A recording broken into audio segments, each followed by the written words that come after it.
and a very warm welcome. You're watching an India Today special broadcast. Over the next 1 hour, we will be listening in to some of the world's leading epidemiologists. These are hardcore experts who've spent a lifetime studying exactly the kind of scenarios that are unfolding at this moment. If things stay the way they are in India at this moment, where will we be in a few days, in a few weeks, and possibly a few months from now? At this moment, Delhi has 20 reported corona cases, Haryana 20, Rajasthan 20, Jammu and Kashmir 4, Ladakh 13, Uttar Pradesh 16, West Bengal 3, Karnataka 16, Maharashtra 57, Kerala 37, Madhya Pradesh 4, Tamil Nadu 5. We've seen a certain rate of growth that seems to be increasing just over the past few days. Where are things likely to go over the next several hours? Joining us on this special broadcast, I want to introduce first, all the way from Boston in the United States, Dr. Ashish K. Jha. He's the director of the Harvard University's Global Health Institute. He is one of the world's leading public health experts. Welcome, sir. With us also on this broadcast is Dr. Soumya Vishwanathan, Chief Scientist of the World Health Organization and Head of the Life Course Epidemiology at the Public Health Foundation of India. And last but not least, Professor Ramanan Lakshmi Narayanan, Director for the Center for Disease Dynamics, Economics and Policy. So these are 4 experts. Remember, like you've got in a wartime scenario, generals war game, what might happen next and figure out how to deal with the enemy. When an epidemic is breaking out, these are people who've spent a lifetime analyzing exactly these kind of scenarios. They will tell us where we are at in the Indian context and where things are likely to go. I want to go across first and foremost to Dr. Giridhar Babu, who's the professor and the head of the Life Course Epidemiology at the Public Health Foundation of India, to give us a sense of what you believe is most likely to happen over the next few days. Everyone who's watching by now has understood that we're at a very critical stage in our battle against the coronavirus. On the basis of all that's in the public domain so far, sir, where do you see the situation go over the next few days? Good evening, everybody. Based on the estimations that I have done so far, I have shared the graphics with you, Rahul, if you can share with the viewers. I estimate around 2.3 crore people hospitalized over the next 3 months if we do not do anything. If there's no Janta curfew, there's no hospital drills tomorrow, if there were to be no travel restrictions, whatsoever nature of any measures that we have taken so far, if they were not there, we would have had 2.3 crore hospitalization and probably 2.6 million deaths. And this is based on the estimations done in leading articles, Lancet. So if this scenario is based on nothing is done, it's also not true. We have done several measures in India, starting with shutting down all the borders. We have also expanded the testing now. The government of India, both the Ministry of Health and Family Welfare, along with the other stakeholders, also looking at NCDC and ICMR, all of them have concerted several actions together, and therefore they have been responsive to whatever we are asking. We wanted to expand the tests, they have done so far. We wanted to ensure that the hospitals are listed for critical care, that also ensured. Based on these measures, just on the Janta curfew alone tomorrow, my estimate is we will not cross hospitalization more than 1 lakh, and deaths will not cross more than 1,730. I would also want to bring to the latest article in Lancet just as of yesterday, where they estimate if we were to also account for other factors, including the kind of restrictions, travel restrictions, and also the kind of measures in terms of testing and control, we should be looking at maybe 12 to 24 times the kind of incidence we have of flu in India. And these estimates are in the public domain of National Centers for Disease Control. Okay, so you've set the stage for this conversation. You've got the first expert from the Public Health Foundation of India saying 1 lakh cases of hospitalization, about 1,700 fatalities. That's the number he's looking at. I want to go across now to Boston in the United States. Dr. Ashish Jha, he's the director of the Harvard Global Health Institute. He's been on television channels and media the world over, giving his sense of where he thinks coronavirus is going. Dr. Jha, welcome.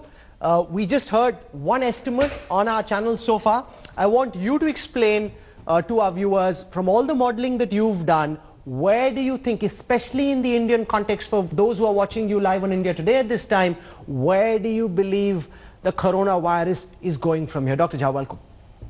Thank you. I want to talk a bit more broadly about where I think India is in the disease outbreak.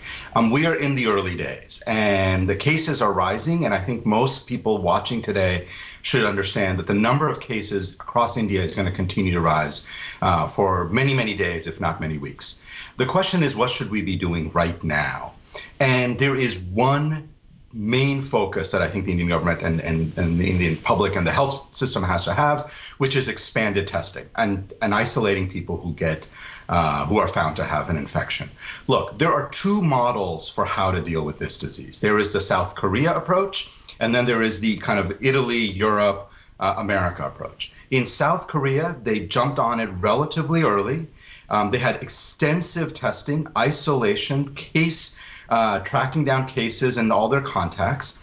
And South Korea has been able to turn this disease around. It's not over for South Korea. They're going to have more problems, as everybody will. In Italy and other European countries, they were slow to respond. And what we're seeing is overwhelmed hospitals, overwhelmed public health facilities. And what I'm worried about is, when I look at the Indian context, I'm worried that we're still not doing enough testing. We're still not being aggressive enough. You know, the leading expert on disease response is a guy named Mike Ryan, who's at the World Health Organization. And his lesson from 30 different outbreaks or more that he has managed is you can almost never overreact. If you overreact, you can always dial it back. But if you don't act aggressively enough, then you're playing catch up. And I'm worried that India is already starting to play catch up. Okay, you're saying that a lot more needs to be done, and even though there are lots of people who are watching and they may fear that, is this paranoia? Are we doing too much? Is there really a need for it? You've just heard from one of the world's top experts at the Harvard Medical Center. He's saying that you actually need to do much more. This is where I want to go across to Ramanan Lakshminarayanan, director at the Center for Disease Dynamics, Economics and Policy. He's come out with a far more alarming forecast from what we just heard from Giridhar Babu at the Public Health Foundation of India.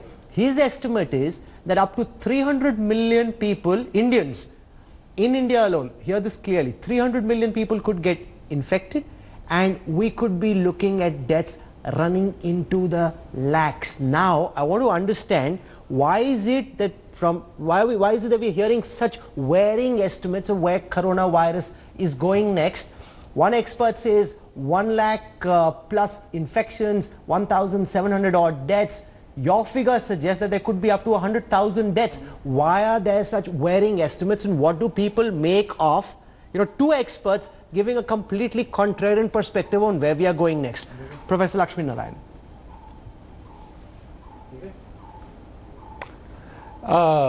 Okay, so I don't really know what Professor Giridhar Babu's estimates are based on, so I can't really comment on that. I can only say that sure. What estimates we've put out are not meant to be alarming. See, 300 million infections it still amounts to about less than 25% of India's population being infected. And infection, as I've explained many times over, is most likely a mild infection. Most people of that 300 million will not even know that they had the infection. And remember, once they've gone through the infection, they become immune. So in that sense, it's a good thing.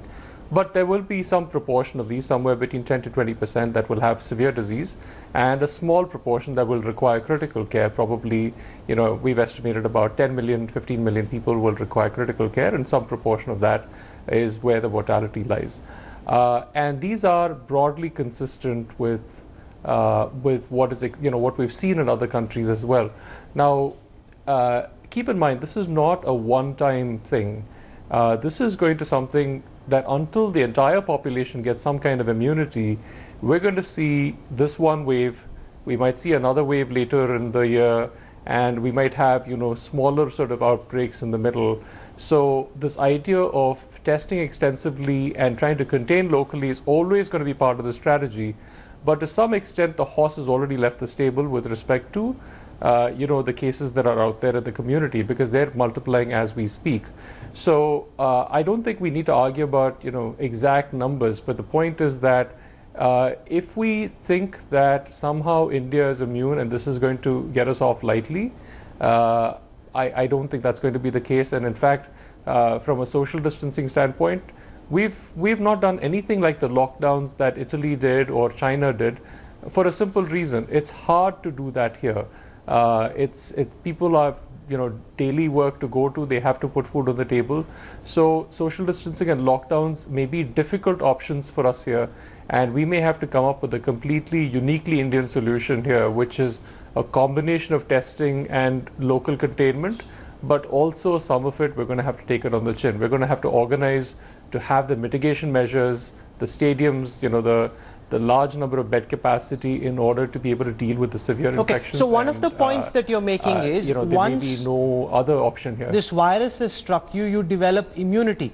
But I'm also reading other experts who are saying the opposite. Yeah. They're saying that there is no way of knowing, because that depends on how the virus itself mutates. The nature of the virus could change, and there is no guarantee that if you've had it once, you won't get it again. So how certain are you, Professor Lakshminarayanan, that once you've been struck by the coronavirus and you're saying it's almost inevitable that in some form it will hit you, that you will develop immunity? Is that known as a fact for certain, or is that still something which is a variable? So I think we have a reasonable handle on it based on other coronaviruses, and generally when we are affected by a virus, we do develop antibodies to this, and it does provide some protection. As far as mutation of the virus goes, generally viruses mutate in the direction of being less lethal. Why? Because they don't have much benefit from killing us, and they actually can transmit more efficiently if they are not killing people. So generally, we would expect viruses to move in that direction, although there have been exceptions to the rule. In 1918, that flu virus actually mutated to be more lethal. There's no accounting for that. Remember, we only know about this virus literally since late January.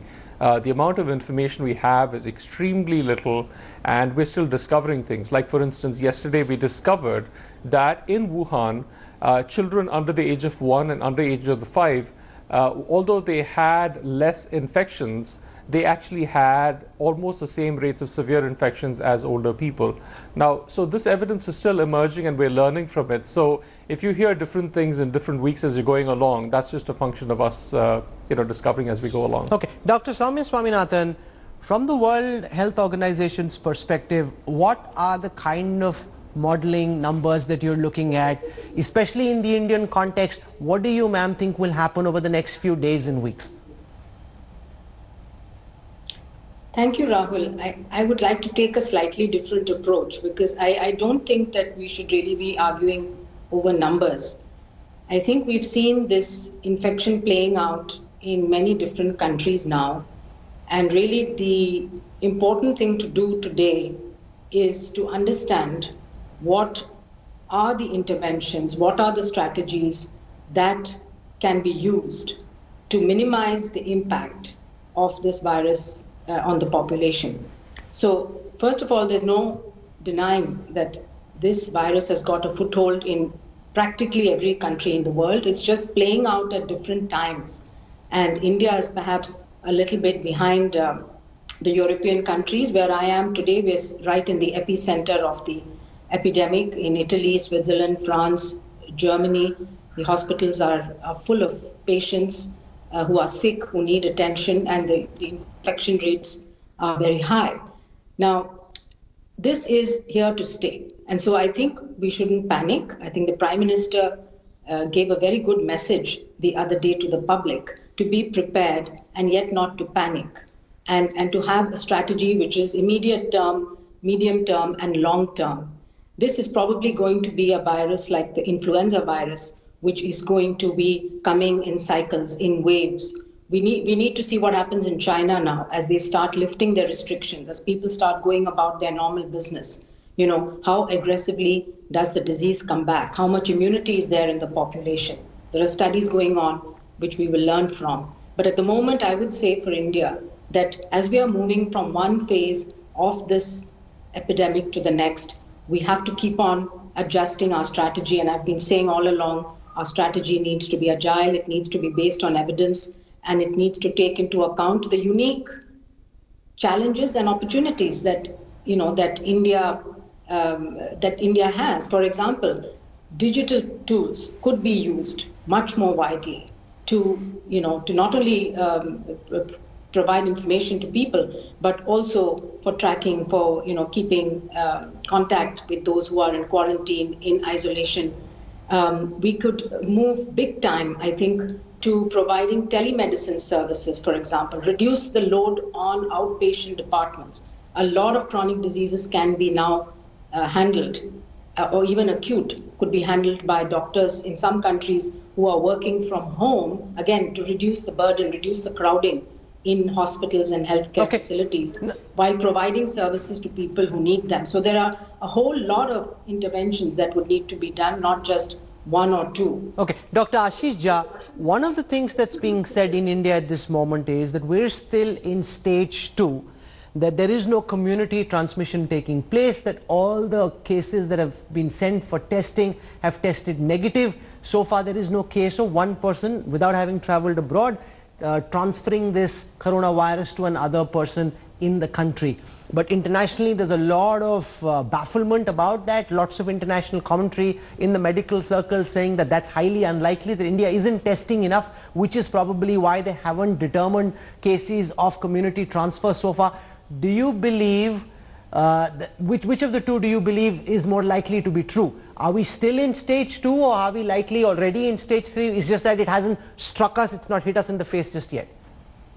Yeah, so you have to remember that a vast majority of people who actually infect other people don't have symptoms. And so if we're only testing people who have symptoms, and if we're only testing people who've either traveled or have had contact with somebody who's known to have COVID-19, then you're going to miss a lot of cases. I think it's hard for me to imagine how India does not have community transmission. Indians are just as susceptible as everybody else. And so I am confident that there is community transmission happening across India. But the reason we're not seeing it is because we're not testing enough. So I think if there was a lot more extensive testing, you would see more community transmission. And that is absolutely key to the strategy for the next phase of this disease. Okay, let me go across to Soumya Swaminathan at the World Health Organization. Is that something that the WHO thinks as well? Do you believe when the government says that there is no known case of community transmission so far, or do you believe, as Ashish Jha is saying, that it's more likely that there is community transmission happening already? It's only inevitable. The only reason we haven't figured that out is because we aren't testing enough. Yes, I think the testing, once it expands, we're going to detect more and more people who are infected. At least the experience from all of the other countries today has shown that, once you have a few undetected people coming into they might have brought the infection from another country to begin with. But we know that temperature screening in airports is not very sensitive and that it misses a lot of people. So once it seeds, it takes several weeks initially for that 1 or 2 people who've come into the country with the infection to seed more and more in the community. Because I think India is such a large country with such a huge population, it has taken some time for any signals to become obvious. But this is where our public health surveillance is very important, Rahul. It's not just about testing with the PCR to determine. You can get signals from good public health surveillance. If you look at, for example, mortality due to pneumonia in network of hospitals across the country, and we have that data to look at. You can see if there are any spikes or any signals. Similarly, there are other community-based surveillance. So this is also a time to think about our public health preparedness and response going beyond this particular outbreak. Okay, so 2 leading experts are saying we're already very likely in phase 3. We haven't concluded that publicly because we aren't testing enough. I want to go across to Professor Ramanan Lakshminarayanan at the Center for Disease Dynamic to get his perspective on the same question. Do you take at face value the claim that we're in phase 2, that there is no reported case of community transmission, or do you think we just haven't caught it, the virus is already out there, it's already spreading? I think I'd agree with both Dr. Swaminathan and Dr. Jha that it's highly unlikely and virtually impossible that there's no community transmission. And I think, as I've said before, it's also unlikely that the Prime Minister would have called for a shutdown or even for one day based on 200 cases. So I think community transmission, at least according to our models, which are parameterized on Indian data, represent the Indian population, probably started about 3 weeks ago. And I think when we actually start testing widely and in more, and expand the testing criteria as has happened today, we will see a spike in cases. But I think people should not panic and remember that this is because of the change in the testing criteria, and that's why there will be a spike in cases. Okay. Dr. Giridhar Babu, 3 experts saying we're already likely in phase 3. They're also saying the government internally knows that, even if they're not saying so publicly. Is that your sense as well? Because there are many who say that, in India, and this is just putting what's common wisdom and it's not necessarily correct out there, that in India we have higher levels of immunity, we eat off the street, that the Indian system is somehow more geared than the European or the American system to withstand the coronavirus. Is that just complete mumbo jumbo, or do you believe there could be some element of truth to it? Rahul, let me explain in 4 points. Number 1, absence of evidence showing community transmission does not mean that community transmission is absent. So we have to look in the right places, and I have written about it earlier also. But the fact is that we have not found evidence of community transmission as of yet. So in order to find the evidence, yesterday the Government of India has expanded the test strategy to include all the high risk, including those contacts both in the household and also close contacts, and also other severe acute respiratory distress cases. So therefore, we will find the evidence. It's not that people are trying to conceal numbers. I don't think that's happening yet. We will find the evidence, and I do believe that there might be a community transmission going on. There are 2 more things. As of now, we are saying do more tests, but we have to be careful in whom do we test. We can do this test, RT-PCR, probably just 2 days before the onset of symptoms and till 10 days from the onset of symptoms. So we have a very narrow window. We can't be doing much earlier in the incubation period also. But nobody knows when the symptoms are going to be onset, and then how can I start 2 days before that. Therefore, at the population level, we need to figure out, and that's what exactly the current strategy of both the NCDC and ICMR joint group synergistically are doing. So I think the government efforts are completely responsive to what the demands of the experts out there. Okay. But what I'm trying to explain, even in my earlier numbers, that was not to panic, but to tell that we have to look at some estimates based on whatever is going on. Nobody is denying that there is transmission going on, but how do you expand from one phase to another in terms of testing, in terms of arranging your critical beds for the patients, in terms of other supplies that have to be taken care, including personal protective equipment. I think government is doing all of that, but in terms of communication, how much it is communicated to us out there and how much is kept within them, probably only the government knows. And I think this is how generally the epidemics are controlled. So the Prime Minister's announced a big Janta curfew on Sunday. Is that the first step to a lockdown? Is a lockdown required at this time? Is it inevitable? Should it be done post haste? And how does India ensure that we don't end up in the kind of scenario that Italy and Spain are in at this moment? The Italian army is out in the streets, they're trying to enforce a lockdown. We have 4 of the world's leading experts on public health, leading epidemiologists, giving us their very sharp insights based on decades of experience in this field. We'll continue this high-quality conversation when we come back on the other side of a very quick break. You're watching this India Today special broadcast on where we are heading next with the coronavirus. Stay tuned. I return on the other side of a 3-minute break.